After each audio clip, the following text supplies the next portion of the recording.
Si vous êtes adepte de la chaîne MPM Investissement, vous le savez, l'année dernière, j'ai fait un top 5 justement des meilleurs SCPI disponibles sur le contrat Linksea Spirit 2. Aujourd'hui, j'ai décidé justement de le mettre à jour pour les prochaines semaines à venir. Donc n'hésitez pas à vous abonner si cela vous intéresse en activant toutes les notifications. Mais ce n'est pas le sujet du jour, enfin pas tout à fait, puisqu'aujourd'hui, on va élargir un petit peu ce spectre de recherche. En effet, vous le savez, Linksea est un courtier d'assurance vie et vous propose à ce titre les meilleures assurances vie selon moi. Mais savez-vous qu'il est également possible justement d'investir dans les SCPI en direct via Linksea? En effet, j'ai décidé d'explorer toutes les SCPI qui s'offrent à vous via Linksea, que ce soit via leur contrat d'assurance vie, il y en a en tout 4, mais aussi les SCPI, comme je viens de vous le dire, qui s'offrent à vous en direct. C'est pas moins de 62 SCPI dans lesquels vous pouvez investir. Je les ai toutes analysées pour vous sortir le top 3 qu'on voit maintenant.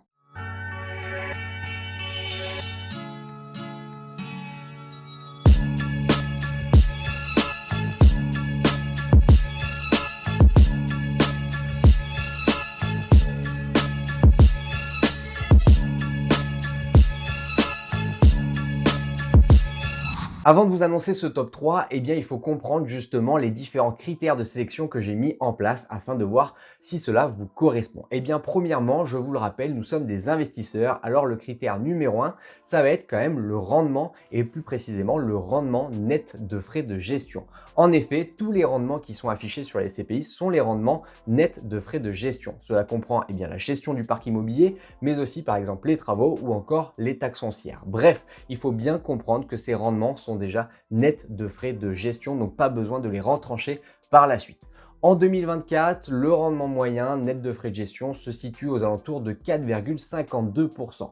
Moi, je souhaite être plus restrictif et donc je mets un critère de sélection à 5% de rendement net de frais de gestion.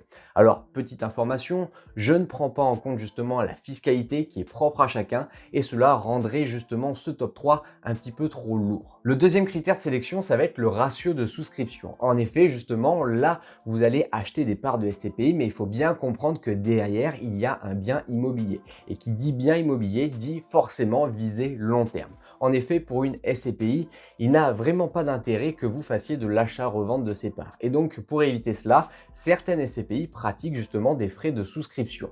C'est donc ça qu'il va falloir éviter le plus possible. En effet, pour 2024, on a en moyenne 10% de frais de souscription. Attention tout de même, c'est à mettre en relief avec le rendement net de frais de gestion parce qu'il sera toujours moins intéressant d'avoir des frais de souscription faibles et un rendement net faible plutôt que des frais de souscription élevés avec un rendement net plus élevé. Prenons un exemple concret, cela parlera à tout le monde. Vous avez le choix entre une SCPI A avec des frais de versement à 3% et un rendement à 4,5% et à contrario une SCPI B avec des frais de versement à 8,5% et un rendement de 7,5%. Laquelle choisissez-vous? Vous constatez que la SCPI A, qui possède des frais de souscription bien inférieurs à la SCPI B, est moins performante à partir de la 6e année d'investissement. C'est pourquoi je remplace ces frais de souscription par un ratio qui est propre à MPM Investissement afin de sélectionner les SCPI les plus performantes en intégrant ces frais. Plus le ratio MPM Investissement sera faible, plus vite vous compenserez les frais de souscription. En effet, ce ratio indiquera clairement le nombre d'années que vous devrez attendre avant de récupérer votre mise initiale. Je le fixe strictement inférieur à 2. Troisième critère, ça va être la capitalisation. En effet, on va viser de la liquidité. Pourquoi?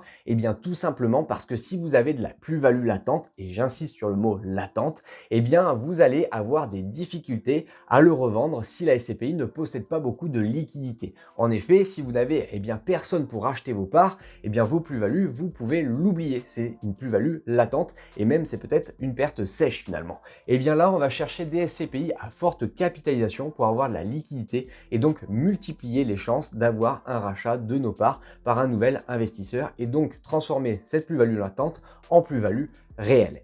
Moi, ce critère de sélection, je le fixe à 100 millions d'euros de capitalisation. Quatrième critère de sélection, c'est un critère souvent oublié, on va parler de la valeur de reconstitution. En effet, il faut savoir si on achète quelque chose au juste prix. Là, justement, c'est via ce critère qu'on va savoir. En effet, si la part est surévaluée, c'est-à-dire que la valeur de reconstitution est inférieure à la valeur de la part à laquelle je l'achète, ou alors si justement la part est sous-évaluée, c'est-à-dire que la valeur de reconstitution est supérieur à la valeur justement à laquelle j'achète réellement la part. Et bien là, on va via ce critère étudier tout cela et moi je le fixe strictement supérieur à moins 1%. Le cinquième critère va fortement influencer le rendement puisqu'il s'agit du taux d'occupation financier, le fameux TOF. Et bien justement, vous avez beau avoir les plus beaux immeubles, les plus beaux bureaux, si vous ne le louez à personne, et bien finalement c'est également une perte sèche. Sachez que la moyenne de marché au niveau du TOF est située à 93%. Et bien nous, on va fixer la barre un petit peu plus haute. On veut la crème de la crème, on va fixer à 95%. Sixième critère, vous le savez, j'aime bien ce mot, c'est la diversification géographique. Et bien justement, on va éviter de s'exposer à la politique nationale d'un seul pays. L'exemple de la France est clairement le bon exemple. En ce moment, on change pas mal de gouvernement, on a une dette qui s'accumule de plus en plus et donc il va falloir trouver des solutions et l'immobilier est dans les radars. Donc faites très attention, privilégiez justement les SCPI qui sont diversifiés. En plus de ça, si vous investissez hors de la France, vous allez éviter une friction fiscale. Je veux bien sûr parler des prélèvements sociaux qui sont pour l'instant à hauteur de 17,20%, ce qui est quand même très important. Donc pour moi, on va appliquer un critère pour un seul pays qui ne doit pas dépasser une quantité de 75% au niveau justement de ma SCPI. Septième critère, on reste dans la diversification, mais en plus de la géographie, on va passer au secteur d'activité. En effet, il existe plusieurs secteurs d'activité comme le résidentiel, comme les commerces ou les hôtels, bref, beaucoup d'activités qui peuvent s'additionner. Justement, moi, je vais viser de la diversification également à ce niveau-là et je ne veux pas qu'un secteur d'activité représente plus de 50%. Via tous ces critères cités précédemment, j'ai déjà mon top 3. Maintenant, il y a quand même 4 critères mineurs que je vais ajouter pour classer justement ce top 3 entre eux. Premier critère mineur, vous le savez, ça va être le choix justement du support d'investissement. Il y a soit l'assurance vie ou soit justement en direct. Moi, vous le savez, je privilégie justement les enveloppes qui vous évitent la friction fiscale et donc je veux bien sûr parler de l'assurance vie. Tant que vous ne sortez rien, vous n'avez pas de friction fiscale et ça, c'est magnifique pour les intérêts composés. Vous savez maintenant de quoi je parle. Si ce n'est pas le cas, je vous remets le lien de la vidéo en haut de votre écran. Voilà, la troisième place est attribuée. Deuxième critère mineur, ça va être le délai de jouissance. Et oui, en effet, ne croyez pas qu'à partir du moment où vous engagez votre argent, vous avez automatiquement vos parts qui travaillent. Non, je vous le rappelle, derrière, il y a des biens immobiliers et généralement, vous le savez, si vous achetez en direct un bien immobilier, il vous faudra 3 mois entre justement votre proposition d'achat et la signature de l'acte authentique. Là, le délai moyen justement est à 4 mois. Voilà, déjà j'ai ma deuxième place au niveau du podium. Troisième critère mineur, peut-être que vous allez vraiment le mettre de côté et pourtant il ne faut surtout pas le sous-estimer, ça va être le versement des dividendes. Une nouvelle fois, on va chercher justement le plus possible des dividendes qui seront versés mensuellement. Pourquoi? Toujours le même principe, les intérêts composés. En effet, si vous avez des dividendes qui tombent chaque mois, c'est plus d'argent qui travaille chaque mois et donc vous allez gagner de plus en plus d'argent plutôt que si vous attendez 6 mois pour avoir votre premier dividende. Le podium est maintenant complet, mais il nous reste à voir les deux derniers critères qui sont l'évolution du prix de la part et l'évolution du rendement net de frais de gestion qui doivent être dans la mesure du possible en croissance. Ce sont toujours de beaux signaux lorsque vous constatez une augmentation positive à ces deux niveaux, à privilégier également lorsque vous sélectionnez votre futur SCPI. Vous avez donc maintenant dans ce tableau récapitulatif l'ensemble des critères MPM investissement que j'ai appliqués à ce top 3. Sans plus attendre, voici le top 3 et on commence avec la troisième place. Il s'agit de la SCPI Hirokozen. J'espère que je la prononce bien. En tout cas, cette SCPI a été créée en 2020, mais elle possède déjà plus de 630 millions d'euros de capitalisation. Elle a vocation à refléter les usages de demain en accompagnant les transitions générationnelles et digitales. Son objectif est de se développer en Europe de l'Ouest avec un objectif de rentabilité nette de 5,5%. Objectif, je vous le dis tout de suite, largement atteint en 2023 puisque Hirokozen a performé à 7,1%, ce qui en fait une des meilleures SCPI du marché. Les rendements sont croissants depuis l'année 2022 et oscillent aux alentours de 7,1% depuis la création. Les dividendes sont versés mensuellement après 4 mois de jouissance et Hirokozen est disponible en investissement en direct avec Linxia, donc pas d'assurance vie. Linxia a négocié un atout majeur avec cette SCPI puisque c'est 0% de frais de souscription qui est affiché afficher une véritable aubaine. Son taux d'occupation est de 99,7%. Actuellement, le prix de la part est affiné à 202 € et est légèrement sous-évalué avec le ratio de reconstitution MPM Investissement à 2,7%. La SCPI est principalement investie en France à près de 45% et 55% en Europe. La SCPI est équilibrée autour de 3 grands secteurs: les bureaux, les commerces et les activités. La promesse de diversification est tenue aussi bien géographiquement que sectoriellement. Une SCPI intéressante pour investir en direct puisqu'elle est sans doute la meilleure du marché pour ce faire. Attention tout de même parce que, je vous le rappelle, qui dit investissement en direct dit fiscalité. Alors difficile de faire une estimation, mais si vous avez un TMI à 30% et des revenus français et donc étrangers, le rendement net descendrait à 4,3%, ce qui est quand même loin de l'objectif initial. Voilà pourquoi Hirokozen est sur la dernière marche du podium, mais si vous ne passez pas par une assurance vie, c'est probablement la meilleure option pour vous en ce moment. Voici la synthèse de cette SCPI qui affiche une note globale de 17,2 sur 20. On continue avec la deuxième marche du podium et il s'agit cette fois de la SCPI Transition Europe. Alors elle est encore toute jeune, créée en 2022, mais elle possède déjà 177 millions d'euros de capitalisation. Elle est labellisée ISR, vous le savez, investissement socialement responsable, et vise à répondre aux besoins immobiliers des mutations du territoire européen. Pour la constitution de son parc immobilier, Transition Europe prend en considération les critères de transition écologique, changement de mode de vie et innovation technologique. En 2023, Transition Europe a performé, attention, à 8,2%. C'est le top 1 de l'INSEA. La SCPI est encore jeune et nous avons peu d'historique à analyser, alors attention.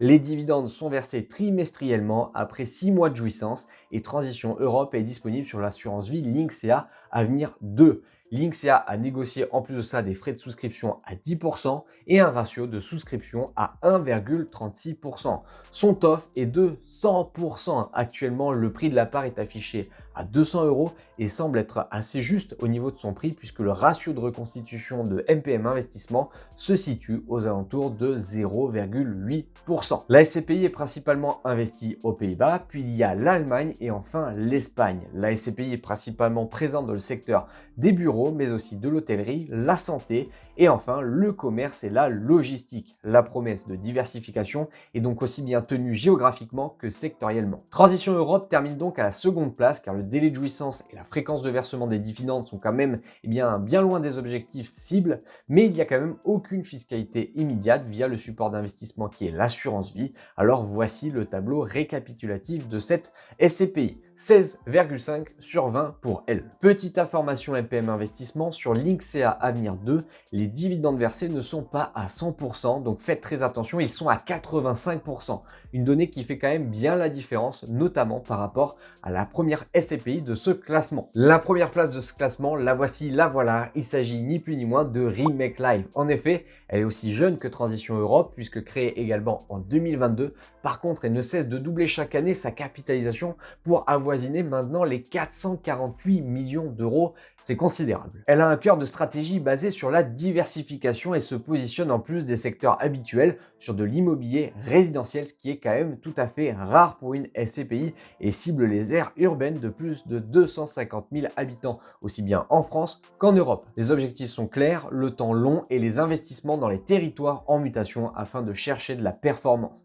Performance qui est fixée à 5,5%. Objectif largement atteint en 2023 puisque Remake Live a performé à 7,8%, ce qui en fait une des meilleures SCPI du marché. Les rendements sont croissants depuis l'année 2022 et oscillent aux alentours de 7,7% depuis la création. Et le prix de la part a également été valorisé à la hausse alors que le secteur des SCPI subit une véritable boucherie depuis 2023.